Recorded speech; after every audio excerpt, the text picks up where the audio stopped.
शकरपुर में महिला की संदिग्ध हालत में हुई मौत। शव घर के अंदर फंदे से लटका हुआ मिला। महिला के भाई ने हत्या का शक पति पर किया जाहिर। पुलिस ने पोस्टमार्टम कर शव परिजनों को सौंपा, जांच जारी। उत्तर पूर्व दिल्ली के स्पेशल स्टाफ ने छेनू गैंग के एक बदमाश को पकड़ा। पास से एक पिस्टल, 2 तमंचे और 7 कारतूस किए बरामद। पहले से ही बदमाश पर 16 केस हैं दर्ज। पीत विहार पुलिस स्टेशन सी ब्लॉक के कम्युनिटी सेंटर में होगा शिफ्ट। बिल्डिंग बनने तक कम्युनिटी सेंटर से ही ऑपरेट होगा।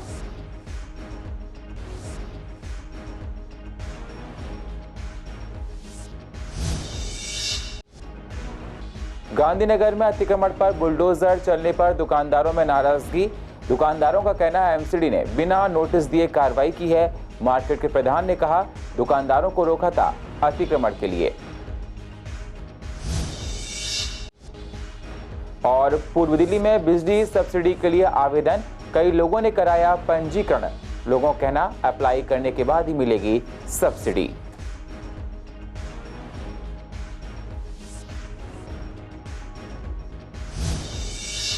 नमस्कार, स्वागत है आप सभी का सीसीएन में। मैं हूं आपके साथ सुनील चौहान और आप देख रहे हैं पूर्वी दिल्ली खास। अब होते हैं रूबरू पूर्वी दिल्ली की अहम खबरों के साथ। पूर्वी दिल्ली के शकरपुर इलाके में महिला की संदिग्ध हालत में मौत हुई है। महिला ऑनलाइन बुटीक का काम करती थी। नीतू गुप्ता का शव कल सुबह घर के अंदर फंदे से लटका हुआ मिला है। महिला के भाई का आरोप है कि कई साल से नीतू का पति नितिन मारपीट करता था। हत्या का शव उन्हें उस पर ही है। उसका कहना है कि पति ने हत्या कर शव को लटकाया है। पुलिस ने पोस्टमार्टम करा के शव परिजनों को सौंप दिया है। आगे की जांच में पुलिस जुट गई है। और ये नीतू को कई सालों से टॉर्चर करते थे, मारते पीटते थे। वो अपना काम करके कमा के लाती थी। इनका लड़का कमा के नितिन गुप्ता कमाते नहीं थे कुछ भी, और डेली उसे बोलते थे कि कमा के जो लाइए मुझे दे, मैं खर्चा करूंगा, ये करूंगा, वो करूंगा। उसकी माँ भी मारती थी नितिन गुप्ता की। और करते करते कलेश खूब बढ़ गया और आज इतना बढ़ गया कलेश कई महीने में 1-2 बार पीटते थे ये लोग उसको। वो कई बार वो नोएडा अपनी मम्मी के पास जाती थी और हम लोगों को बोलती थी भैया मेरे को ऐसे मारा ऐसे मारा। कई बार उसके सर में चोट लगी। शकरपुर थाने में उसकी FRI कई 2-3 बार करा चुके हैं। फिर पुलिस वालों ने सुना और सुनने के बाद में फिर उनको छोड़ दिया। उत्तर पूर्वी दिल्ली के स्पेशल स्टाफ में छेनू गैंग का एक बदमाश को दबोचा है। आरोपी सोनू को पुलिस ने गिरफ्तार किया है। पुलिस ने उसके पास से एक पिस्टल, 2 तमंचे और 7 कारतूस बरामद किए हैं। सोनू 1.5 साल से फरार था। इसके खिलाफ हत्या के प्रयास, लूट, अवैध हथियार और कई धाराओं में 16 केस दर्ज हैं। DCP north east Sanjay Kumar Sain ने बताया कि स्पेशल स्टाफ की सूचना मिली थी कि छेनू गैंग का एक बदमाश हत्या लेकर वेलकम क्षेत्र में आने वाला है। इस पर टीम अलर्ट हो गई और उसको दबोच लिया गया। ईस्ट दिल्ली के पीत विहार पुलिस स्टेशन को अब सी ब्लॉक के कम्युनिटी सेंटर में शिफ्ट कर दिया गया है। पुलिस सूत्रों ने बताया कि काफी समय से चर्चा थी कि नया थाना बनना है, लेकिन किसी न किसी वजह से मामला अटका हुआ था। आखिरकार नए पुलिस स्टेशन बनाने को हरी झंडी मिल गई है। इससे पहले पुलिस हेडक्वार्टर ने पूछा था कि वहां कहां शिफ्ट करेंगे, तो लोकल पुलिस की ओर से सी ब्लॉक में स्थित DDA के कम्युनिटी सेंटर का सुझाव दिया गया था। इसके बाद DDA को फाइल भेजी गई थी। वहां से फाइल पुलिस हेडक्वार्टर पहुंची। हेडक्वार्टर से गृह मंत्रालय गई। वहां से मंजूरी मिलने के बाद DDA के साथ पुलिस का करार हुआ। पहले ही कर ली गई थी। आपको बता दें कि पूजा पहले हो गई थी। बताया जा रहा है कि पहले नवरात्र से स्टेशन पूरी तरह से कम्युनिटी सेंटर में शिफ्ट हुआ है। हालांकि इससे पहले ही सेंट्रल पुलिस ने पूजा अर्चना करके वहां जाने की तैयारी कर ली थी। DDA के एक अधिकारी ने बताया कि दिल्ली पुलिस से उन्होंने 28 लाख रुपए किराए के एडवांस ले लिए हैं। ये रकम सेंटर की जगह की कीमत पर 5% और सेंटर को बनाने में आई लागत के 5% के हिसाब से ली गई है। गांधीनगर मार्केट के सुभाष रोड मार्केट पर MCD का बुलडोजर चला है, जिसकी वजह से दुकानदारों में भारी नाराजगी है। गांधीनगर के दुकानदारों का कहना है कि बिना नोटिस दिए बुलडोजर चलाया गया है। वहीं मार्केट के प्रधान ने कहा कि हम MCD को रोक नहीं सकते हैं, क्योंकि हमने मार्केट के दुकानदारों से भी कहा था कि अतिक्रमण ना करें, पर दुकानदार नहीं माने और उन्होंने अतिक्रमण किया है। उसी पर आज बुलडोजर चला है। कोई नोटिस नहीं है, कोई कुछ नहीं है। अभी आए और अभी आती है। कहा हमने कहा 4-5 महीने से बंदा वैसे ही व्यापारी खाली बैठा हुआ था।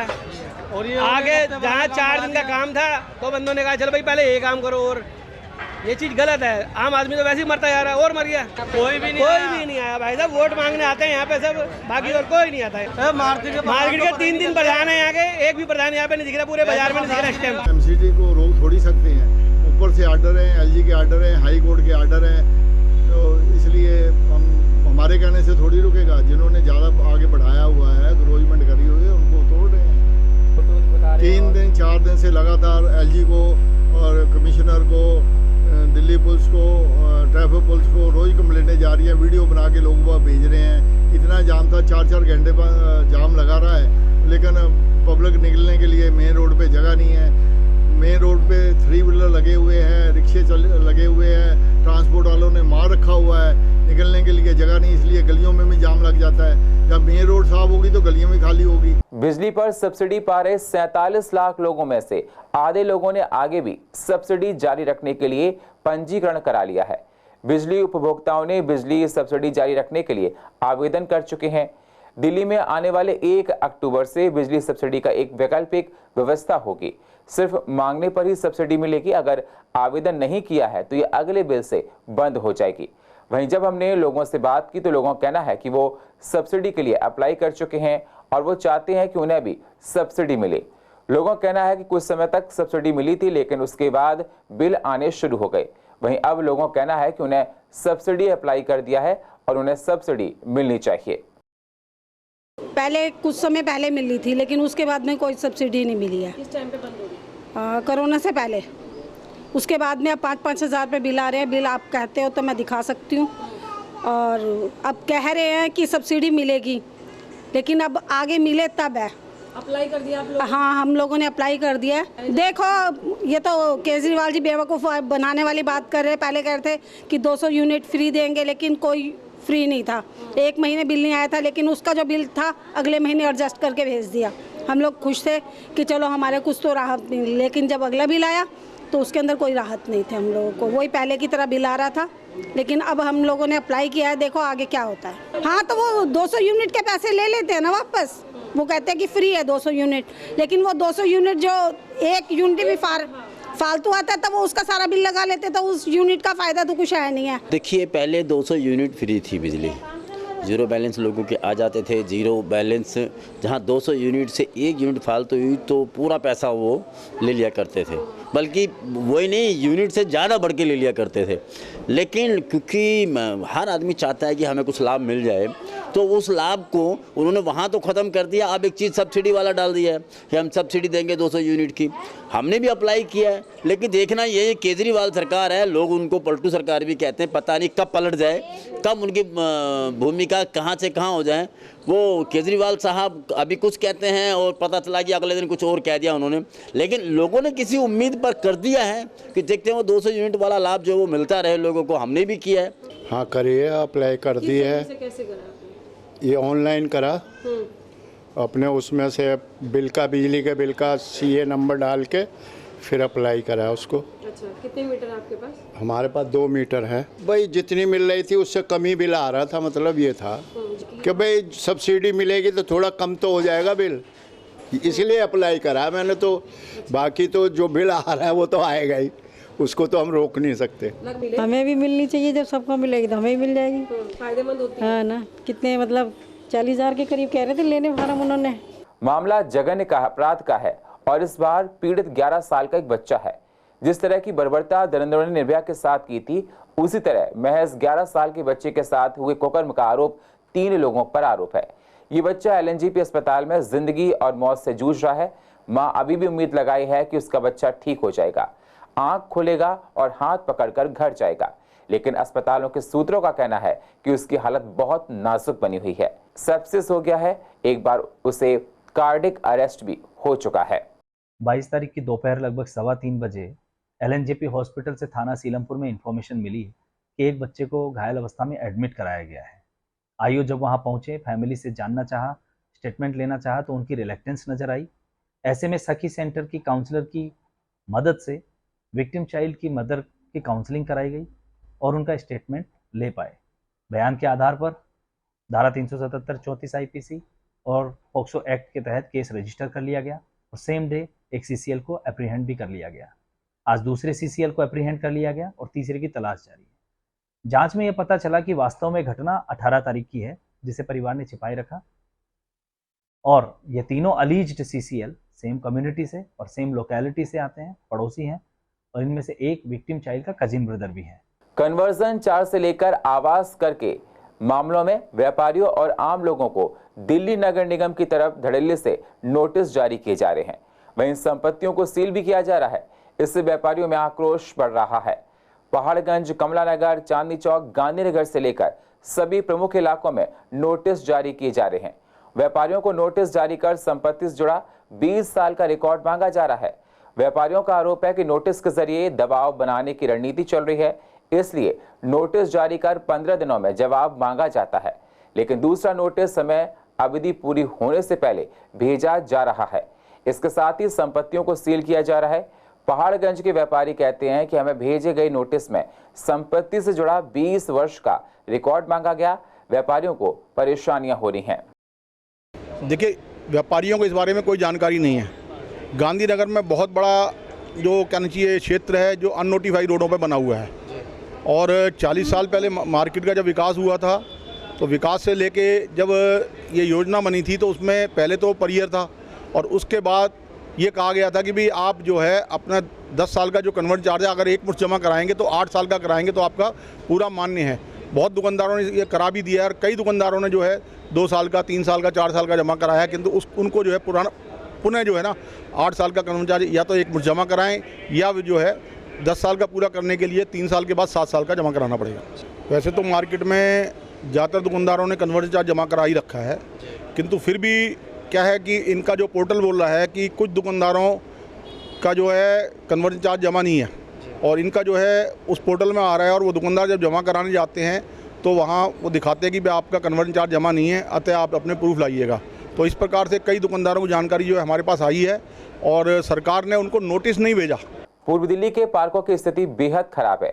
सरकार पार्कों का निर्माण करने के बाद जैसे भूल जाती है और उनकी मरम्मत करना भूल जाती है। पार्कों में ना ही लाइट है और ना ही पार्क में पेड़ पौधे का रखरखाव रखा जा रहा है। वहीं आनंद विहार के DDA फ्लैट्स की बात की जाए तो यहाँ पिछले काफी लंबे समय से पार्क की हालत काफी खराब बनी हुई है।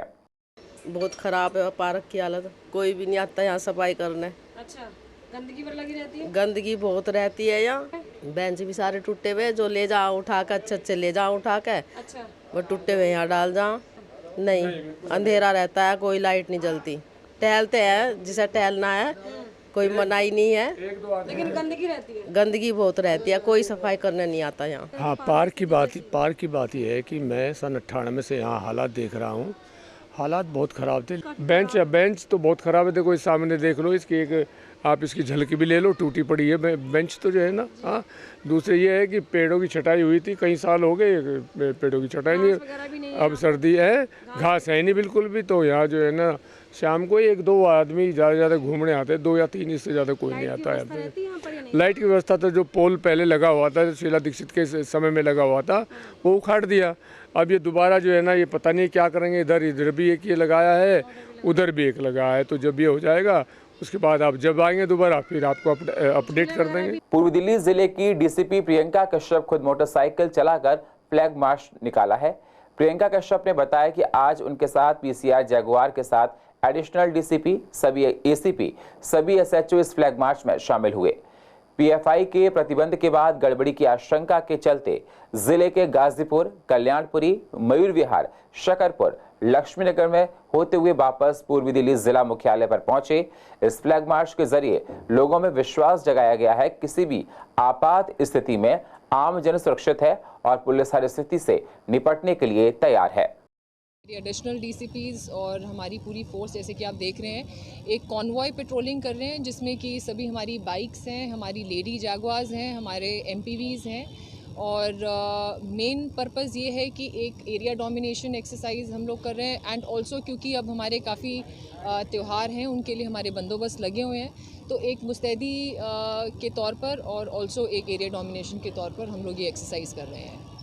हमारे जितने भी मिक्स पॉपुलेशन के एरियाज़ हैं, आज हम उनको कवर करने वाले हैं, एक लोगों में कॉन्फिडेंस बढ़ाने के लिए भी, एंड ऑल्सो जैसा कि आप बोल रहे हैं एज अ डोमिनेशन एक्सरसाइज कर। नॉर्थ ईस्ट दिल्ली के न्यू उस्मानपुर इलाके में एक मंदिर के संचालन को लेकर कुछ लोगों में विवाद चल रहा है। आरोप है कि जिस समिति के पास संचालन का हक है उन्हें धमकी भरे खत मिल रहे हैं। बताया गया है कि 11 दिन में ही 2 खत आ चुके हैं जिसमें समिति से संबंधित सारे कागजात लेकर उन्हें तिहाड़ जेल जाने के लिए कहा गया है। समिति की ओर से की गई शिकायत में दावा किया गया है कि दूसरी बार धमकी वाला खत मंदिर परिसर में डालने आए शख्स ने सीसीटीवी कैमरे की ओर देखते हुए शर्ट ऊपर उठाकर पिस्टल भी दिखाई थी। इस मामले में पुलिस ने संबंधित धाराओं में केस दर्ज कर लिया। हालांकि पुलिस इसे आपसी विवाद मानकर चल रही है। हालांकि उनका कहना है कि शिकायत में किए गए दावों की जांच की जा रही है। जांच में जो भी तथ्य सामने आएंगे उसके आधार पर आगे कार्रवाई की जाएगी।